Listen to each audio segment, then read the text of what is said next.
Bismillahirrahmanirrahim, ladies and gentlemen, assalamu alaikum. This is me, Sara Baloch, and today I warmly welcome each one of you to a mega transmission of ICC Champions Trophy 2025. We call it Jeet Ki Jang. Janab, with me in the studios, I've been joined by my co-presenter, Mr. Hamza Shafiq. Assalamu alaikum. Good to have you. तबीयत कैसी है मुझे वालेकुम अस्सलाम, much better. और मेरा ख्याल अब आपकी बारी है. हाँ बिल्कुल, ये मौसम कुछ ऐसा है जिनका ताल्लुक लाहौर से, वो जानते हैं कि मौसम कुछ बदल सा रहा है. और कल मैं गई मैच देखने के लिए. मैच तो इतना वन साइडेड था कि बस वो देखते रहे, लेकिन आई थिंक मुझे सर्दी वहाँ से लग गई है. बस फिर इसी वजह से टिम्बा बबूमा की हार भी जो है ना, वो भी आप दिल पे ले गई हैं. बहरहाल चलते हैं मैच की तरफ और हम बात करते हैं. फॉर्मर कैप्टन सलमान भट्ट साहब हमारे साथ मौजूद हैं. इसके अलावा स्पोर्ट्स एक्सपर्ट राइस लान हमारे साथ मौजूद हैं स्टूडियोज में, और अहमद सईद ने मैं ज्वाइन किया है. इस पूरे सेगमेंट में हम बात करेंगे न्यूजीलैंड वर्सेस साउथ अफ्रीका. दूसरा सेमीफाइनल हुआ और इस तरह से लग रहा था कि कप्तान टिम्बा बबूमा जो है ना, उनमें कहीं ना कहीं हमारे कप्तान वाली रूह आ गई हुई थी. वो हमारे कप्तान वाला कैरेक्टर प्ले कर रहे थे.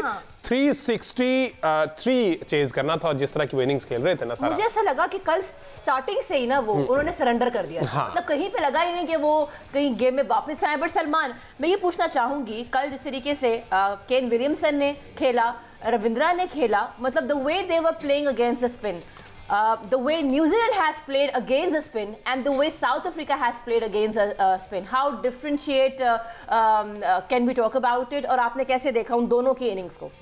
The point is कि pacing spin in Lahore is not as a bigger challenge as it is in UAE. तो वो spinners का उतना इफेक्ट नहीं होता यहाँ पे, but still at least आप जब अच्छे spinners के खिलाफ खेलते हैं तो आपकी जो स्ट्रेटेजी है वो बड़ी क्लियर होनी चाहिए. 363 की चेस में आप पहले 10 ओवर जाया नहीं कर सकते. और this is exactly what बबूमा did. And in the end वो जब बॉल्स कंज्यूम कर ली, सोकअप कर ली, 50 पॉइंट विकेट. तो आप इस किस्म की जगह पे जाके पार्टनरशिप टूटती है और 2-2 करके इकट्ठी विकेटें गिरती हैं, तो रिकवरी नहीं होती इतने बड़े टोटल में. न्यूजीलैंड ने ज्यादा बेहतर बॉलिंग की. न्यूजीलैंड की बैटिंग स्ट्रेटेजी भी बेहतर थी. उन्होंने राइट लेफ्ट के साथ ऑपरेट किया. जब पहली विकेट साउथ अफ्रीका की गिरी, they could have asked Miller to come in because वो पूरा मैच खेलना जानते हैं. कल भी उन्होंने 100 किया. बड़ी इनिंग खेलना जानते हैं. न्यूजीलैंड का जो स्पिन बॉलिंग थी उसको वो ज्यादा बेहतर खेलते हैं. वेंडरसन अंदर आए, वो भी टाइम लेते हैं. बबूमा को ज्यादा ही टाइम लिया और ये एवरेज जो है वो वहां पर चली गई जहाँ पर फिर उसको रिस्क लेने पड़ने थे. लेकिन स्टिल आई बिलीव के क्लासन जो थे ना, वो थोड़ा अर्ली उन्होंने चार्ज करने की कोशिश की. वो अगर थोड़ा सा टाइम ले लेते तो maybe things would have been different. But outside से अगर देखा जाए तो 363 की चेस में पहले 10 ओवर यूटिलाइज होने चाहिए, जो कि उन्होंने नहीं किया. और जहां बात करें इनकी इनिंग्स की, वहां डेविड मिलर का आप रोल कैसे देखते हैं? Because the way he started, उनका जो 100 हमने देखा है वो कितना स्लो उन्होंने स्टार्ट किया, फिर एंड में जब कोई ज़रूरत ही नहीं थी टीम को, देन ही एक्चुअली कैपिटलाइजेस इनिंग. तो वो उनके इस 100 को हाउ वुड यू डिस्क्राइब? ये इनका 100 ऐसा ही है जैसे एक आध मैच में खुशदिल ने इटे मारी. You know, it is too little too late. जो कि कह लें कि पता था दूसरी वाली टीम को कि अब जो मर्जी कर ले जीत नहीं सकते. तो वो भी रिलैक्स हो जाते हैं, वो भी चीजों को इजी लेते हैं. That is the sort of knock it was. Although कि he is a brilliant player, ये है कि वो इसको दूसरी तरफ भी कन्वर्ट कर सकता है, लेकिन वो बहुत लेट आए और उनके सामने वाले फेज आउट होते रहे, चीजें नहीं सही तरफ गई. असलाम भी, आपको क्या लगता है जो कल 2 इंपॉर्टेंट कैचेस ड्रॉप हुए, एक तो विलियमसन का वो भी, और शुरू से हमें ऐसा लगा कि शायद अंडर प्रेशर साउथ अफ्रीकन्स नजर आ रहे हैं. टॉस के टाइम से लग रहा था कि वो थोड़े से अंडर प्रेशर नजर आ रहे हैं. और थोड़ा सा आई थिंक इस मैच में मिसफिट थे बबूमा. वो अपनी जगह किसी और को भी खिला सकते थे बिकॉज पिछले मैच में भी नहीं थे. तो उनसे पूछा भी गया था कि इस मैच में टीम में तब्दीली किया, तो किसने कहा था कि आई एम द चेंज. तो आई थिंक वो एक फैक्टर था. और जिस तरह से वो खेले हैं, वो ऐसे लग रहा था कि वो दूसरी साइड के लिए खेल रहे हैं. जिस तरह से चेज में उन्होंने शुरू के ओवर ज़ाया किए. दैन ऑब्वियसली एक बड़े मैच में प्रेशर तो लाजमी होता है, और दोनों टीमों के ऊपर एक लेवल तो ज़रूर है कि बड़े मैच में आके जो है थोड़ा सा चोक कर जाती हैं. तो वहाँ पे वो कैचेस ड्रॉप होना ऑब्वियसली कॉस्टली रहा उनके लिए. एंड विलियमसन जिस तरह की उनकी फॉर्म चलती हुई आ रही है, लंबे गैप के बाद उनका वापस आना, और जिस तरह से उन्होंने थ्रू आउट, चाहे ट्राई सीरीज़ हो चाहे ये वाले मैचेस हों, चैम्पियंस ट्रॉफी के इसमें जिस तरह से उन्होंने परफॉर्म किया है, तो वो बड़ी ज़बरदस्त टच में नज़र आ रहे हैं. तो उनका कैच ड्रॉप होना डेफिनेटली कॉस्टली रहा उनके लिए. एंड ओवरऑल अगर देखा जाए तो न्यूजीलैंड शायद ज़्यादा सिंक कर गई है इन कंडीशंस के साथ, बिकॉज वो 1.5-1 माह से तो वो यहीं पे खेल रहे हैं, और उनका सिंक कर जाना ज़्यादा हमें नज़र आ रहा था. और एक अब ये चीज़ ये भी है कि वो चूँकि एक दफ़ा ऑलरेडी दुबई में खेल चुके हैं, तो थोड़ा सा उनको उन कंडीशंस का भी अंदाज़ा है, और वो मैच भी थोड़ा सा उन्होंने एक टाइम पे टफ टाइम दिया था इंडिया को, तो it will be very interesting contest in Dubai on the final. Ahmad Saeed साहब, व्हाट्स योर टेक? देखिए, मैं तो कल पहले न्यूजीलैंड को सपोर्ट करा था। हम जब यहाँ बैठे हुए थे तो आपने जब मेरे से प्रेडिक्शन ली थी, तो न्यूजीलैंड की टीम जो है वो ज़्यादा कंप्लीट नज़र आती है साउथ अफ्रीका के निस्बत। उनका स्पिन डिपार्टमेंट ख़ास तौर पर वो अपने प्रॉपर स्पिनर लेकर गए, और विलियमसन जो है वो उन्होंने कल तीसरी कंसेक्यूटिव सेंचुरी स्कोर कर दी है साउथ अफ्रीका के अगेंस्ट। और जब वो प्री मैच गुफ्तगू करने के बाद वहाँ प्रेस कॉन्फ्रेंस में बैठे, तो उस वक्त भी हमारे जिस तरह के सहाफ़ी सवाल करते हैं आमतौर पे, तो उन्होंने उसके जवाब में भी ये कहा कि मुझे इससे फ़र्क नहीं पड़ता कि मेरी साउथ अफ्रीका के खिलाफ सेंचुरीज कितनी हैं, इससे फ़र्क पड़ता है कि टीम जीत रही है कि हार रही है। तो टीम की जीत के लिए जो है वो रोल प्ले करना मेरा जो है वो मुझे ये बताया गया टीम मैनेजमेंट की जानिब से, और मैं हमेशा जाकर नंबर्स की बजाय ये देखता हूँ कि ज़रूरत क्या है और उसके मुताबिक मैं खेलने की कोशिश करता हूँ। तो बहुत शानदार जो है वो मैच खेला कल न्यूजीलैंड ने। उन्हें सारे फेज़ भी ठीक प्लान किए, उनका रन रेट भी जो है वो हर फेज़ के बाद जो है वो इंक्रीज़ करता रहा, और उन्होंने कॉन्टीन्यूसली विकटें भी ली हैं। जब आप इस तरह की पिच के ऊपर डिफेंड कर रहे हो तो फिर आपको विकटें लेनी होती हैं, और मिचेल सेंटर ने क्या कमाल का जो है वो स्पेल करवाया कल। तो एक अच्छा फाइनल जो है वो हमें देखने को मिलेगा इंडिया और न्यूजीलैंड के अगेंस्ट। अच्छा, जहाँ ये सारी बात हो रही है वहाँ पे सलमान, एक हमारे फॉर्मर क्रिकेटर है, उनका कहना है कि जिस तरीके से केन विलियमसन ने स्पिन को खेला है, तो बाबर आजम को ज़रूर उनकी इनिंग्स बैठ के देखनी चाहिए इन डिटेल, और ये फाइंड आउट करना चाहिए कि वो कहाँ गलती कर रहे हैं, कैसे अपने आप को बेहतर कर सकते हैं। आपको लगता है कि इस तरह की बात होनी चाहिए? What is your take on it? देखिए, बहुत कुछ होना चाहिए। आई थिंक ये भी मशवरा देना चाहिए कि जो टीम बना रहे हैं वो उसको ओपनर ना भेजे, उसको उसके नंबर पे भेजे, वो तक पहुंचे। ठीक है, तो ये है ना, मतलब इधर कुछ सही बात, मुझे नहीं मालूम किस कॉन्टेक्स्ट में बात हो रही है। पाकिस्तान में स्पिनर्स बॉलिंग कर रहे होते हैं, इंडिया के भी, तो इस तरह की बॉलिंग नहीं कर सकनी थी जो वो दुबई में कर रहे हैं। सो टू से दैट कि वो वहां नहीं खेले और यहाँ पे उनको देख ले, इट्स अ डिफरेंट बॉल। और विलियमसन जो है वो no doubt is a world class player, but ये कंडीशन डिफरेंट थी। अच्छा सलमान भी, इस सिचुएशन के अकॉर्डिंग अब सारे जो है ना वो बहती गंगा में हाथ धो रहे हैं। जेसन गिल्स्पी के भी एक स्टेटमेंट सामने, उन्होंने कहा कि पाकिस्तानी हेड कोच आकिब जावेद जो है ना, ये सारा किया धरा उनका है, और उन्हीं को उन्होंने कहा कि वाज़े तौर पर गैरी कर्स्टन और मेरी साख मुतासिर कर रहे थे, और वो परमानेंट जो है ना वो हेड कोच बनना चाहते थे, जिसकी वजह से उन्होंने हमें साइडलाइन करवाया। तो ऐसा लगता है कि आकिब जावेद साहब ने पूरा ये प्री प्लान था सारा scenario? I have no clue, मुझे कोई आइडिया नहीं है, क्योंकि ये तो इंडक्शन इनकी लेट हुई है। इनसे पहले वो दोनों कोच बन चुके हुए थे, टूर कर चुके हुए थे, वर्ल्ड कप एक कर चुका हुआ था, 2-3 टूर एक कर चुका हुआ था। सो आई कैन नॉट से कि ये कब हुआ, कब मिले, whether there was a conspiracy और नॉट, मुझे इस बारे में कोई इल्म नहीं है। लेकिन इस तरह का स्टेटमेंट, हाँ, और नहीं, आई थिंक देखो इतना टाइम हो गया। गैरी कर्स्टन ने ट्वीट किया, उसमें उन्होंने ये कहा है कि जो हमारा टेन्योर था यहाँ पर, जेसन गिल्स्पी और गैरी कर्स्टन जिस टेन्योर के अंदर यहाँ पर काम करते रहे, उनका ये कहना था कि बैक डोर के ऊपर जो है आकिब जावेद एक कैंपेन चला रहे थे हमारे खिलाफ, और वो हमें डिफेम करने की कोशिश कर रहे थे, और वो कर इस वजह से रहे थे कि वो खुद ये रोल जो है वो हासिल करना चाहते थे। जो ट्वीट उन्होंने किया उसमें तो उन्होंने बहुत, मतलब यूँ कह लीजिए कि अजीब व गरीब अल्फाज भी इस्तेमाल किए, उन्होंने मस्खरा करार दिया है आकिब जावेद को। और जाहिर है कि अगर जिस तरह से भट्ट साहब ने कहा कि एक रोल अगर आपके पास है और उस वक्त जो मामला चल रहे हैं बोर्ड के अंदर, उसमें यकीन कहीं ना कहीं आपकी प्रेजेंस भी होनी चाहिए। तो जेसन गिल्स्पी तो उस ज़माने में ये भी कहा करते थे कि जो तब्दीलियां हो रही हैं टीम के अंदर वो मेरे से पूछे बगैर हो रही हैं। तो आप अगर इतना भी इम्पैक्ट नहीं डाल रहे थे कि आप टीम के हेड कोच होते हुए अपनी मर्जी के प्लेयर ही ले आते, तो मेरा ख्याल है कि वक्त गुजरने के बाद इस तरह की बातें करने का कोई फ़ायदा नहीं होता। राय साहब, आपकी क्या राय है इस तरह के स्टेटमेंट्स आना टूर्नामेंट के बाद? आई थिंक वो ऑब्वियसली क्या उसे कहते हैं कि वो मरे हुए को मारना ज़रा ज़्यादा आसान होता है, तो ये स्टेटमेंट जब वो छोड़ के गए थे उस वक्त अगर आ जाती तो ज़रा उस वक्त ज़्यादा इफेक्टिव होती ज़रा वक्त के लिहाज से। दूसरी अगर बात की जाए जेसन गिल्स्पी के, अगर हम if I play devil's advocate है, तो जब उनका रोल इतना ज़्यादा कन्फाइन कर दिया गया कि वो एक मैच मैनेजर तक की हैसियत उनकी रह गई थी, बिकॉज ना उन्की प्लेइंग 11 में कोई सही थी, ना उनकी सिलेक्शन कमेटी में कोई सही थी।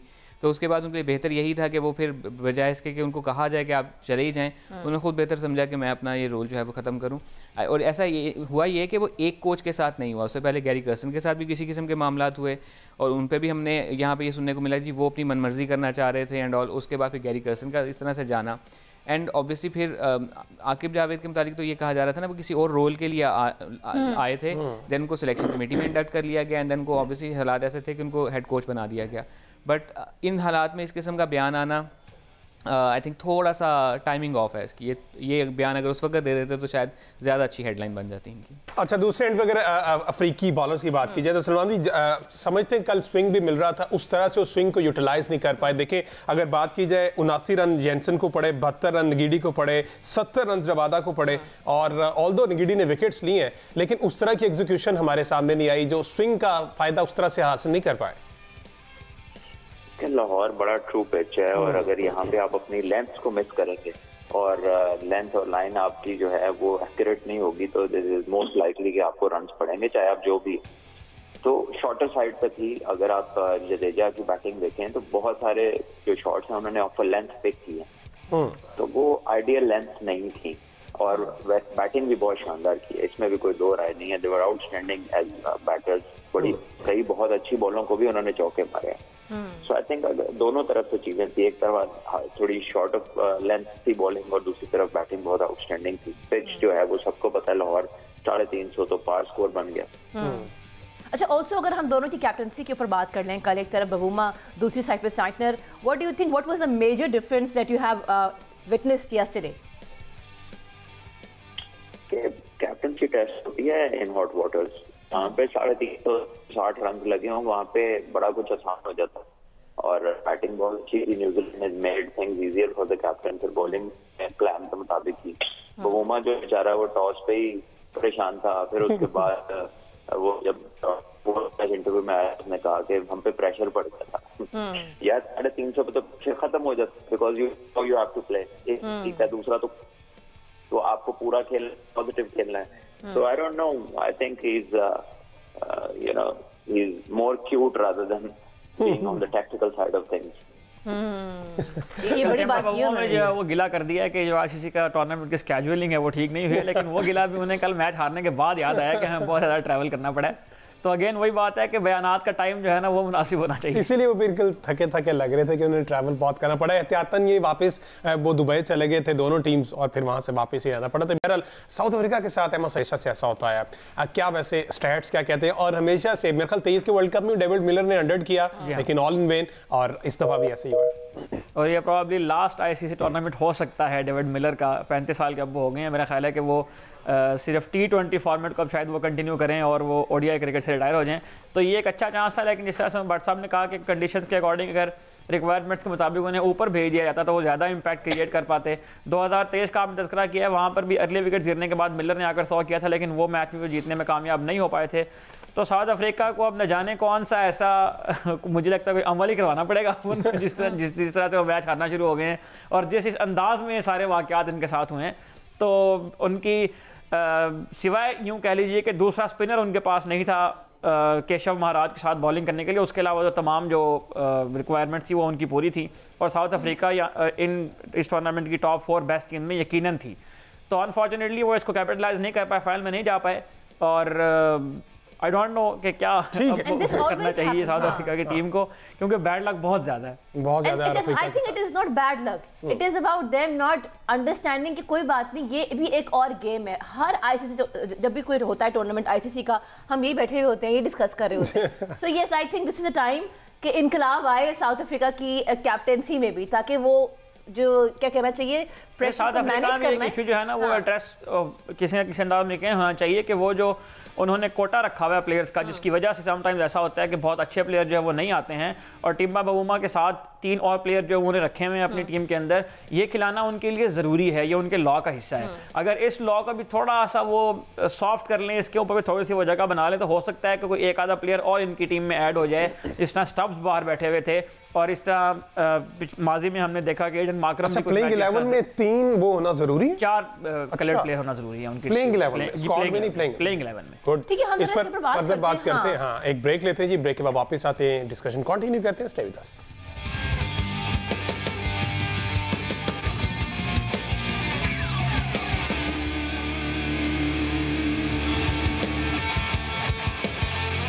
Welcome back जनाब, you've been watching our special transmission of ICC Champions Trophy 2025. We call it जीत की जंग. एक स्टेटमेंट जो है मैं आप दोनों के सामने पेश करना चाहती हूँ, फिर मैं चाहूँगी अपनी आप लोग इनपुट दें.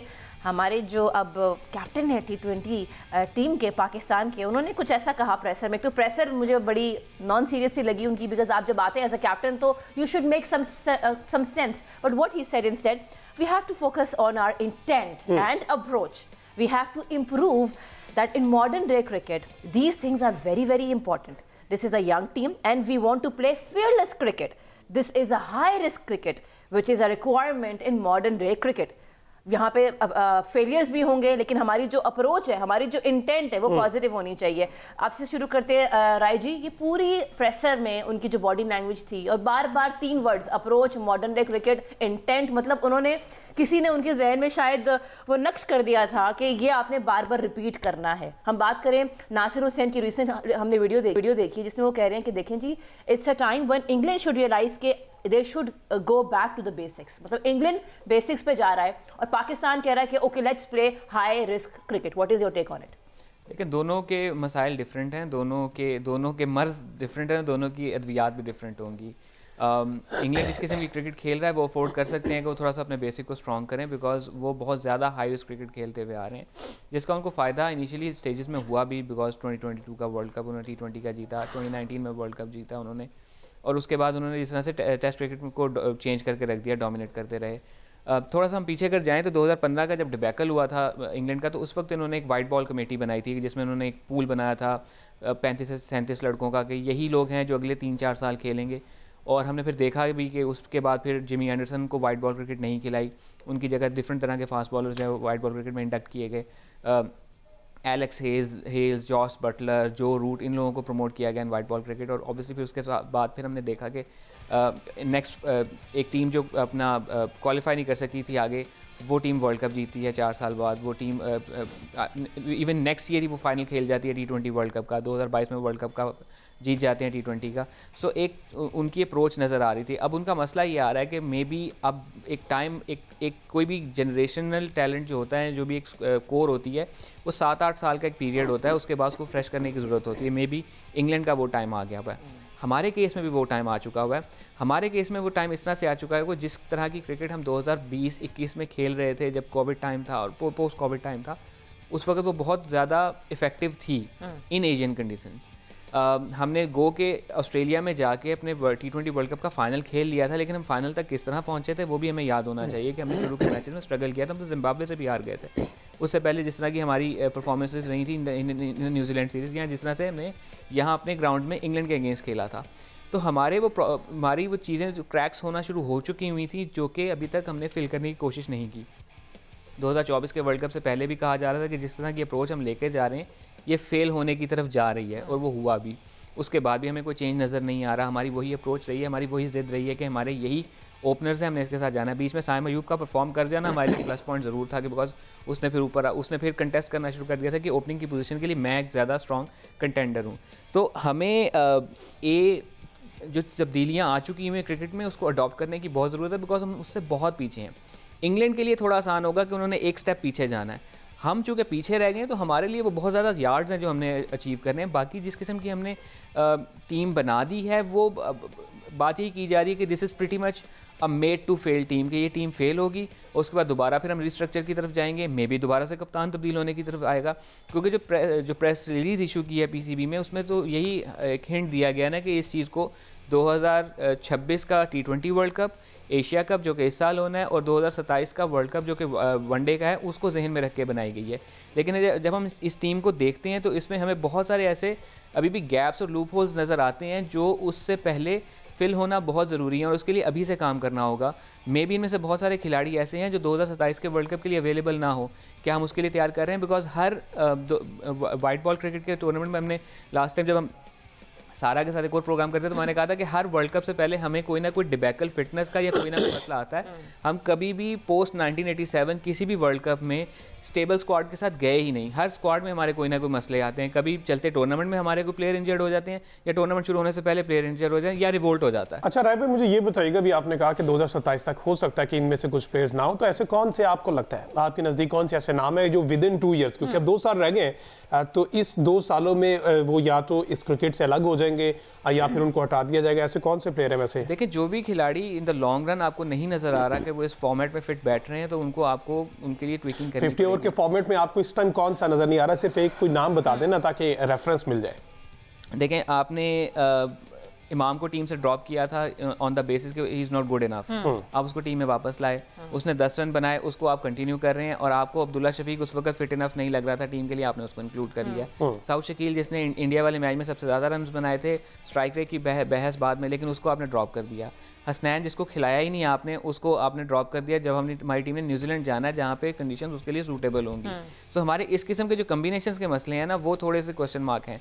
बाकी इन लोगों की अगर उम्रों की बात कर ली जाए तो उम्रों में ऐसा मसला नहीं है। मसला आ रहा है कि क्या जो इन लोगों ने अपना एक अचीवमेंट का प्लेटो हिट कर लिया हुआ है, क्या उससे आगे जाने को ये तैयार हैं या नहीं। पिछले कुछ अरसे से मसला ये आ रहा है कि वो इम्प्रूवमेंट नज़र नहीं आ रही है। वो बारहा, अब वो थोड़ा सख्त वर्ड हो जाता है, बट ढिटाई वाला एलिमेंट नज़र आने लग गया कि शायद अब इससे ज़्यादा तब्दील होना या इससे ज़्यादा इम्प्रूव होने को तैयार नहीं है, जो कि इस वक्त रिक्वायरमेंट है हमारे पास।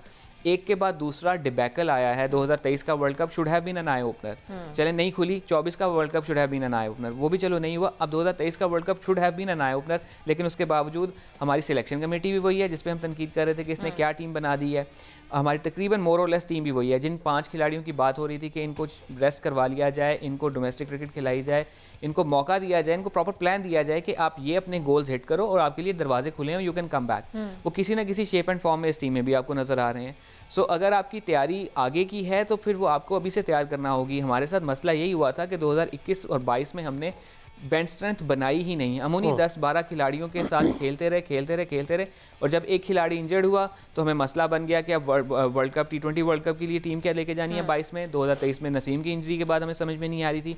अब इस दफ़ा साइम अयूब के एक इंजर्ड होने की वजह से हमने पूरी टीम का स्ट्रक्चर ही बिगाड़ के रख दिया कि हमने एक मिडिल ऑर्डर बैटर को कहा कि भाई तुम ओपन कर लो, और टीम में एक टॉप ऑर्डर बैटर मौजूद था ये ताहिर की शक्ल में, उसको हम लोअर मिडिल ऑर्डर में खिलाते रहे। बेहतर होता कि उसको अगर हम ट्राई कर लेते एज एन ओपनर और बाबर उनकी पोजीशन पे खिलाते तो मे बी थोड़ी सी सिचुएशन बेहतर हो सकती है। बिकॉज़ आपके रोल्स आइडेंटिफाई नहीं। अहमद सईद साहब जरा वहां से आ जाएगा जहां पर अभी राय भाई ने कहा है कि हो सकता है कि 2-3 प्लेयर जो है निकल जाएं, तो स्टैट्स इस पर क्या कहते हैं? जिनको कहा है कि अभी इमाम की उन्होंने एग्जांपल दिया है, उसके अलावा 1-2 और प्लेयर्स की एग्जांपल दी है, तो सेकंड करेंगे इस बात?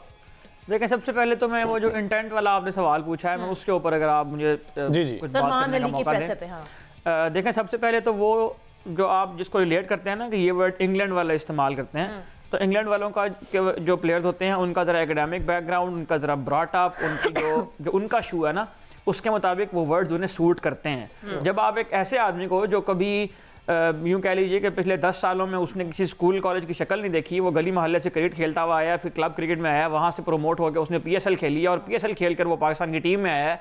उसका कोई एकेडमिक बैकग्राउंड नहीं है, उसका कोई ऐसा बैकग्राउंड नहीं है कि उसको तो इंग्लिश सिर्फ इसलिए बोलनी सिखाई गई है कि उसने प्रेस कॉन्फ्रेंस में जाके बात करनी है। उसको इंग्लिश सिर्फ इसलिए बोलनी सिखाई गई है कि एक इंटरनेशनल क्रिकेटर को इंग्लिश बोलनी आनी चाहिए। और वो उस तरह की, आप अपने प्लेयर्स की जरा सुन के देख लें बातें, जो ये बातें करते हैं मैचेस के बाद, इस तरह के लोगों को जब आप इस तरह के लफ्ज दे देते हैं ना कि इंटेंट के वर्ड बोलो, हाई रिस्क क्रिकेट की जानिब जाओ, मॉडर्न डे क्रिकेट, ये सुन के जब इस तरह के वर्ड बोलते हैं ना, तो इनको पता भी नहीं होता कि ये लोग क्या बात कर रहे हैं। इनके नजदीक इंटेंट का मतलब सिर्फ ये है कि जाओ मार धाड़ करो और आ जाओ। वो भाई T20 क्रिकेट में आपने 20 ओवर खेलने नहीं है, 20 ओवर करवाने भी हैं। वो बॉलर कहां से लाओगे जो 20 ओवर करवाएंगे?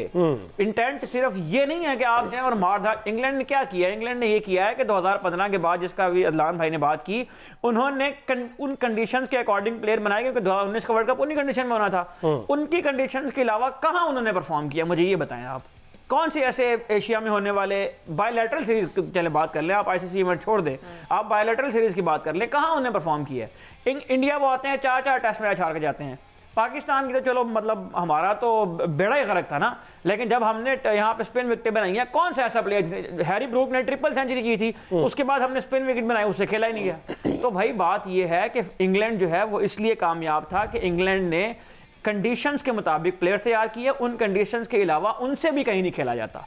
उनकी क्रिकेट को आपने कॉपी करने की कोशिश की, उसमें से 3-4 फैंसी वर्ड्स आपने लिए, 3-4 फ्लैशी बातें उसमें से आपने ली और आपने लोगों को मुतासिर करना शुरू कर दिया बोल बोल के। उसका हशर ये हुआ कि पिछले 3 आईसीसी इवेंट्स के पहले राउंड में आप बाहर हुए और अभी भी आपने जो प्रेस कॉन्फ्रेंस किया उसमें आपने इरशाद फरमाया कि हम हाई रिस्क क्रिकेट खेलेंगे। खुदा का वास्ता है पहले क्रिकेट खेलना सीख लें, उसके बाद हाई रिस्क क्रिकेट खेलिएगा। आपसे 50 ओवर नहीं खेले जाते। हम ये बात कर करके यहाँ पर थक गए हैं कि आपको ये मेथड नहीं पता कि 50 ओवर कैसे खेलने हैं। उसका रीजन ये है कि आप वो प्लेयर लेकर आए हैं जो 20 ओवर के लिए तैयार हुए थे। 20 ओवर का प्लेयर जब 50 ओवर क्रिकेट खेलता है तो उसको वो मेथड उसके पल्ले नहीं पड़ता, उसके जहन में ये बात नहीं आती। और अगर आपने इस तरह ही बिल्डअप करना है 2026 का, 2027 का, तो मेरा ख्याल है कि ये एक और मिजरी होगी हम जैसे फैंस के लिए, जो पाकिस्तान में सिर्फ स्पोर्ट्स को एक रे ऑफ होप, स्पोर्ट्स में सिर्फ क्रिकेट को एक रे ऑफ होप देखते हैं, क्योंकि बाकी तो यहाँ कुछ बचा नहीं है। अच्छा, मैं जानना चाहूँगी कि हमारे जो कैप्टन है, आपकी मैंने सारी बात सुनी, हमारे जो कैप्टन है सलमान अली आगा, क्या इनकी बनती है जगह T20 टीम में? सलमान अली आगा की जगह जो उन्हें बनानी है उन्हें बना तो ली है 12, लेकिन देखें सलमान अली आगा के पास भी ये T20 में अपने आप को साबित करने का आखिरी मौका होगा, मैं आपको ये बता दूं। और अगर ये सीरीज़ में फेल होते हैं, जिसका पूरा प्लान उनको तैयार करके दिया गया है, जो टीम उनको दी गई है वो सारी इसकी तैयारी करके दी गई है कि आप न्यूजीलैंड जाएं और ऐसे हथियार लेकर जाएंगे जो वहाँ चलते नहीं हैं, उसके बाद से आपको सलमान अली आगा भी जो है वो इस टीम में नजर नहीं आएंगे मेरा ख्याल है। इनकी भी जरा स्टैट्स तक बता दें, हम लास्ट 5 मैच। सलमान अली आगा जो है वो अब तक पाकिस्तान के लिए 6 T20 इंटरनेशनल खेले हैं। एक 6 T20 इंटरनेशनल मैचेस खेलने वाले को आपने कप्तान बना दिया। वो 6 T20 इंटरनेशनल, उनमें से भी 3 मैच उन्होंने खेले थे ऑस्ट्रेलिया में, आपको याद होगा, और वहाँ उन्हें क्या किया था, वो भी आपके 116 का उनका स्ट्राइक रेट है 6 मैचेस में। PSL के अगर उनके मैचेस निकाल के देख लें, 82 उनके मैचेस हैं टोटल T20s के, उनमें भी उनका स्ट्राइक रेट जो है वो 120 से कम है। तो स्ट्राइक रेट, इंटेंट, ये सारी बातें प्रेस कॉन्फ्रेंसों में कह देना या सुनाना अच्छा लगता है, लेकिन इसको एग्जीक्यूट करना जो है ना, ये इनके बस की बात नहीं है, क्योंकि उन्हें अभी तक ये समझ नहीं आ रही कि T20 एक डिफरेंट बॉल गेम है, 50 ओवर एक डिफरेंट बॉल गेम है। उसके लिए जो प्लेयर तैयार करने का प्रोसेस है वो डिफरेंट है, उसके लिए प्लेयर तैयार करने का प्रोसेस डिफरेंट है। दुनिया में हर प्लेयर को अल्लाह ताला ने पावर हिटर बनने के लिए पैदा नहीं किया। पावर हिटर भी वो प्लेयर बनता है जिसके अंदर ये वाली सलाहियत मौजूद हो, और ये सलाहियत उस वक्त सामने आती है जब प्लेयर उन दिनों में से गुजर रहा होता है जहां उसके बेसिक्स ठीक हों। जब उसकी बेसिक्स एड्रेस हो रही होती हैं तो उस दौरान प्लेयर्स डिटेक्ट किए जाते हैं कि ये पावर हिटर बन सकता है, ये पावर हिटर नहीं बन सकता है। तो खुदारा हर बंदे को पावर हिटर बनाना छोड़ दें।